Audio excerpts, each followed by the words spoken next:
What's going on, guys? I'm bringing you back another deck profile. Uh, for hopefully my subscribers that continue enjoying the content.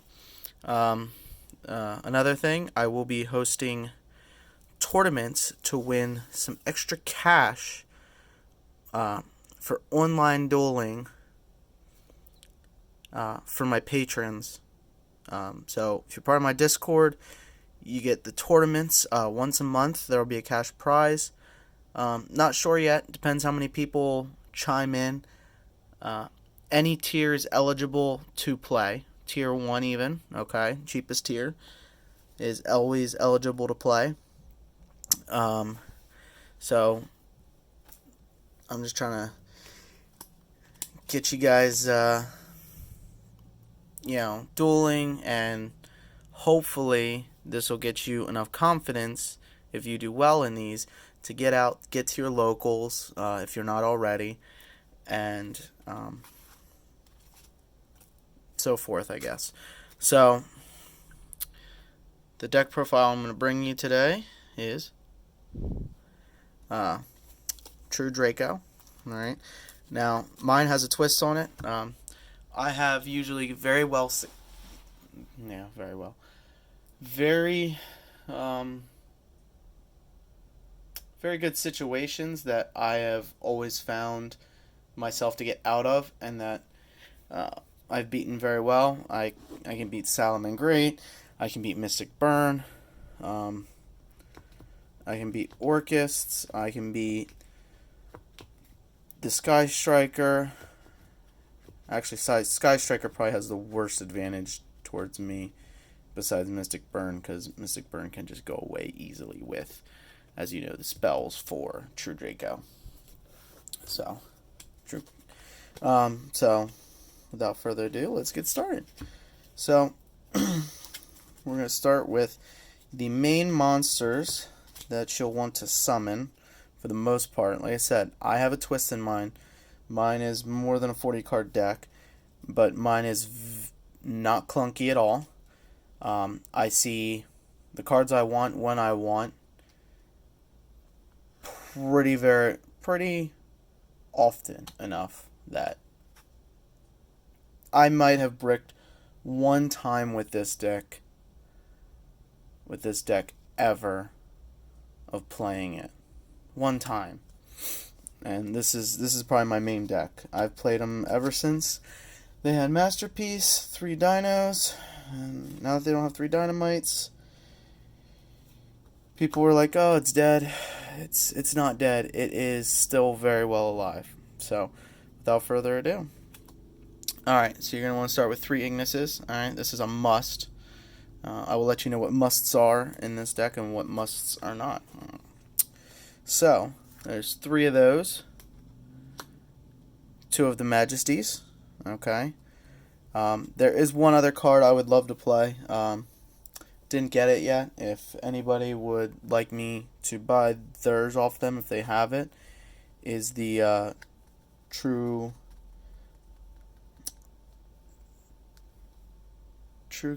Kingslayer? I forget exactly what it is now. I have to look at it now. But like I said, it's not a must for this game. I just know it can damage Salaman Greats very well if it ends up being used, just because of the rage. So like you can side deck it. You don't have to use it for all the time. But it's definitely a big and shout out to MCole40 for using it in the YouTube Grand Championships. If you didn't see it, he played excellent with True Dracos. I'm actually proud. So, and 1 dynamite. Okay, 1 dynamite. Dynamite Knight. All right. So, which honestly, it doesn't make a difference if you have 1 of him or 3 of him. As long as True King's return is at 1, this isn't gonna hurt anybody. Okay, you can bring it back, bring him back to 3. Even Masterpiece at 1, you're not gonna hurt anything. This deck can still run over everything in its way. So, Um, all right. So another must I like to play in this deck um, is Fossil Dyna, just because of the ability. All right. Especially if you draw this and you don't draw for some odd reason, you don't draw any true Draco cards. You can play this, and knowing them, they will attack it and flip it. Hopefully, if not, you can set it and flip it yourself later on. But yeah, when it's flipped face up, destroy all special summon monsters on the field. So you really don't have any unless you use Dream King's return to grab one out of the graveyard, but you shouldn't have any. And then you can't special summon, which you really don't need to. As long as you have Diagram on, your monster should last 2 attacks at least. You should be well off without it. I will always play 2 kaijus. All right, 2 different ones. Doesn't matter which ones. Um, Obviously, if he's on the board, you can't use them to get rid of your opponent's monsters, but they're there to get rid of if you need any if problematic cards. So, Sky Strikers or any Orcists, you need to get rid of them. You use these. I will always put 2 in my deck, no matter what. Yeah, because if you're not running anything that you feel like you need to pop off their side of the field, you can always diagram it off. Okay, so it's a free diagram card without having to use it. Now, these are where it gets a little debatable. Okay, only because um, it's just debatable. Tribute summon monsters. You can play 1 or 2 of these. I recommend 1. Okay, just because of the fact you can banish a card. Like with Salaman Greats, they have darks. Orcus have darks. You banish it. It's just so good. Sky Striker, I believe, is dark. Um, these will help you. So you get an extra 1,000 damage right here if it's a dark. So it's just a win-win.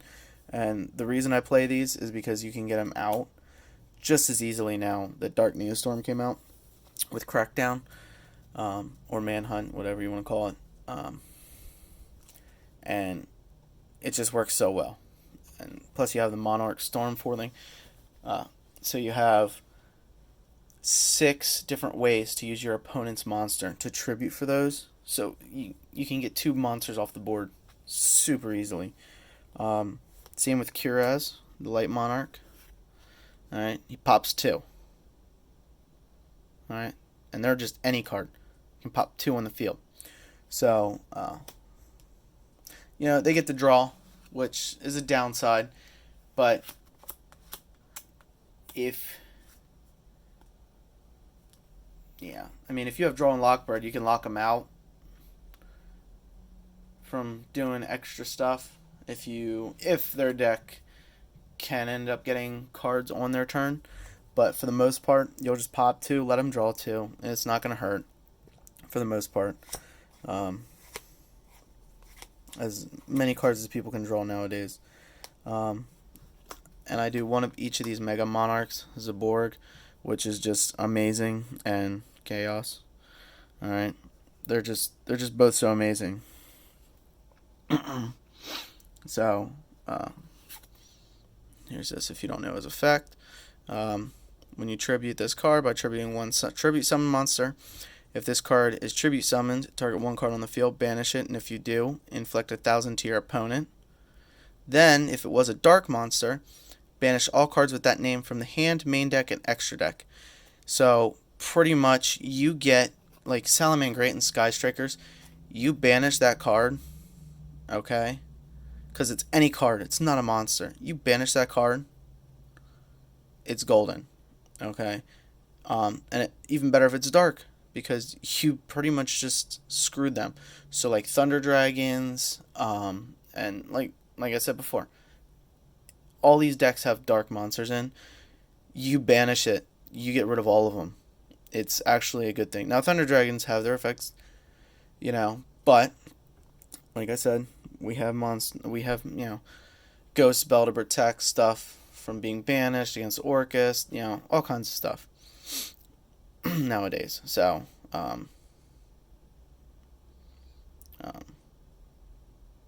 but yeah. Plus, if it was a dark monster you tributed, 2 cards. So, if you do your own chaos, it'd be even better. And then this one, alright, 1 tribute summon monster again.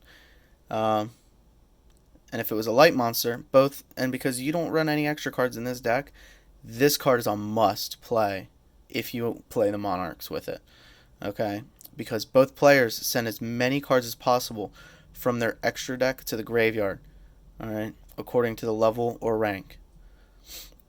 So, if you end up being able to get this first turn, which I will show a tutorial to whoever wants me to show one, let me know in the comments. But if you can special summon this Kaiju to their side of the field, okay, because he was a tributed summoned, well, it wasn't tribute summoned. I forget. I believe, either way, if you have a monster, he has a monster, you can use Crackdown and retake this, or you can use the Monarchs. So you can either use Crackdown, or, let me find one. There you go. The Monarch Stormforth to take this monster, and you realize, okay, it's what? 10 star? 1, 2, 3, 4, 5, 6, 10 stars. You legitimately just took 2/3 of their extra deck from them. Alright, that's just amazing with those 2 cards alone. Alright. And the best part, if you tribute a light monster, okay, which, as I said before, you want to tribute him as much as possible. That's the reason I have him in here. Alright. If you get him, alright, or your light monarch, you get to choose those 10 cards. Or, I believe it's 7. 6, my bad. 6. You still get almost half their cards, and the important ones. So, like, if you know they can't pull one of their link monsters or whatever out from the extra deck without another one, you can pop that one, and that one's dead. So, like, you can screw them over so badly. And I can't tell how many people have scooped because of that combo. Hand traps. I played 2 Ash Blossoms, a Ghost Spell, and a Ghost Ogre. If I had another Effect Veiler that wasn't in my other deck, I do run sometimes an Effect Veiler in here. It's always in a side deck. Just because I haven't ran into too many problems where Ghost Ogre can't just take care of my problem.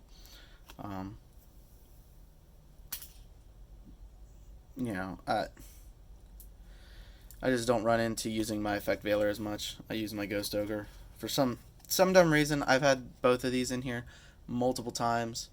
And I can't tell you how many times this pops up way more than my Effect Veiler. So it just the way it is, I guess. So let's see here. So the important things next. All right. That was our monsters. Now we're gonna go on to spells. Must 3 Dragonic Diagrams. All right. They're not once per turn. It's just so good if you need more than one used. The ways to get them out. Terraforming. Alright. Best way to get them out. Alright, is a terraforming. And 1 Domain of the True Monarchs. Because probably one of the best cards ever. Alright. Since you have no extra cards in your deck anyway, 100%, even at the beginning of this, they can't special summon from their extra deck. So it just makes it twice as good. So as long as you can keep a monster on the field, which usually isn't a problem, keeping a tribute summon monster. especially with some of the other cards I'm about to show you. Let's see. Let's see. Draw power. Actually, we're gonna skip draw power for a minute. Let's go to the other must-haves. 3 true Draco heritages and 3 disciples. So you need your recyclers. Alright. And true Draco heritage is your draw power. Alright. So, you pop this first, then you can lay this down, use this effect, or not. If you're only gonna summon one tribute summon monster, don't use its effect. If you are gonna tribute summon more than one on the field, use his effect, because then you get a extra normal tribute summon out of it. Alright, it's acting like a special summon, but it's not. Then you get to pop something if they have it, plus you get to draw one. Okay, so it's just must-haves in this deck, and those are must-haves. Alright. The next must-haves in this deck are 3 of the Monarch's Stormforth, and 1 March of the Monarchs, okay? Because this is even better. Alright, I don't know if you guys know what this does, but tribute summon monsters you control cannot be targeted or destroyed by card effects. Alright? And you cannot special summon monsters from your extra deck, which you don't need. Okay? It's obviously you don't need. 1 Monster Reborn, obviously.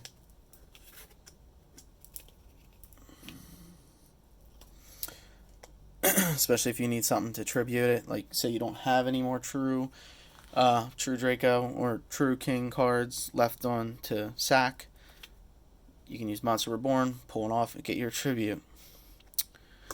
Return of the Monarchs. Alright. I only play 1. This is not a necessity, but it definitely is good draw power, okay? Because, yeah, you can't special monsters from the extra deck, but you don't have one. And when you tribute summon a monster, alright, you get one of the 2 effects. You can either get a 2400 and 1000 from your deck, or a 2800 and 1000 from your deck. So, now, obviously, if they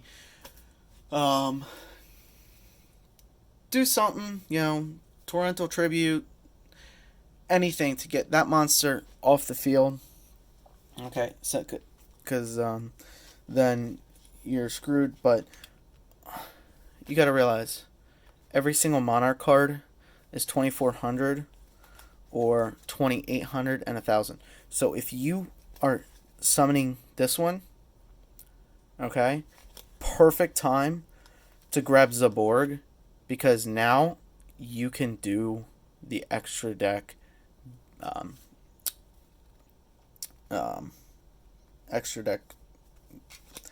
destruction to them. I'm trying to think of the correct term here. So it's, for me, I found it useful sometimes.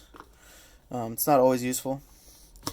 And 2 more musts, which almost in every deck, Called by the Graves, just to, they're going to Ash Blossom your Dragonic Diagram. Or Ghost Ogre it. They are. They know this deck. It's been out there. You need these to stop these hand traps. 3 is good. I found 3 to be a little clunky sometimes. Like, you don't need it all the time. So put the 3rd one in your extra deck. And then your draw power. Alright. Your Tensity of the Monarch. Alright. Or Monarchs. Alright. Yeah. Tensity of the Monarchs. Alright. That's your draw power. Because the best part is, even if you don't have a Monarch, you should have plenty of times where you can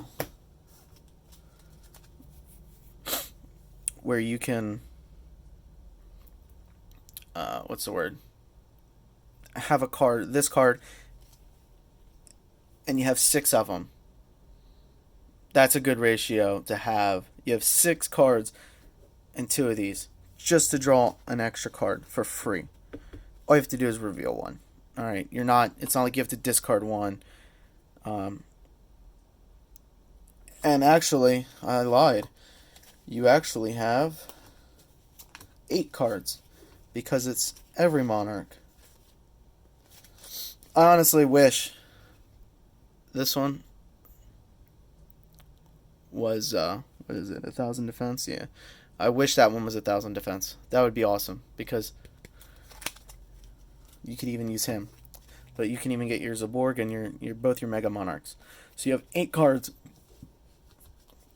and just because there's only 8 of them, I only play 2 of these. All right, because there's other things you can play that's much better for your draw power, like 3 Pot of Dualities. All right, 3 Pot of Dualities, and every card everybody demises, or I mean despises, is Card of Demise. All right, so those are musts, because half the time you can summon everything out of here, and you'll have nothing left in your hand, which is good. I think 1 out of 3 games, I'll lose 1 card to the graveyard because of it. But it's always good to have. I don't recommend playing 3 Card of Demises. I think that's too many, but that's just my preference. All right, the next musts in this deck are 3. Now we're on to the traps. My bad. 3 True Draco Apocalypses. All right, very good card. Cut your opponent's tech in half, and it'll pop a monster when it goes to the graveyard.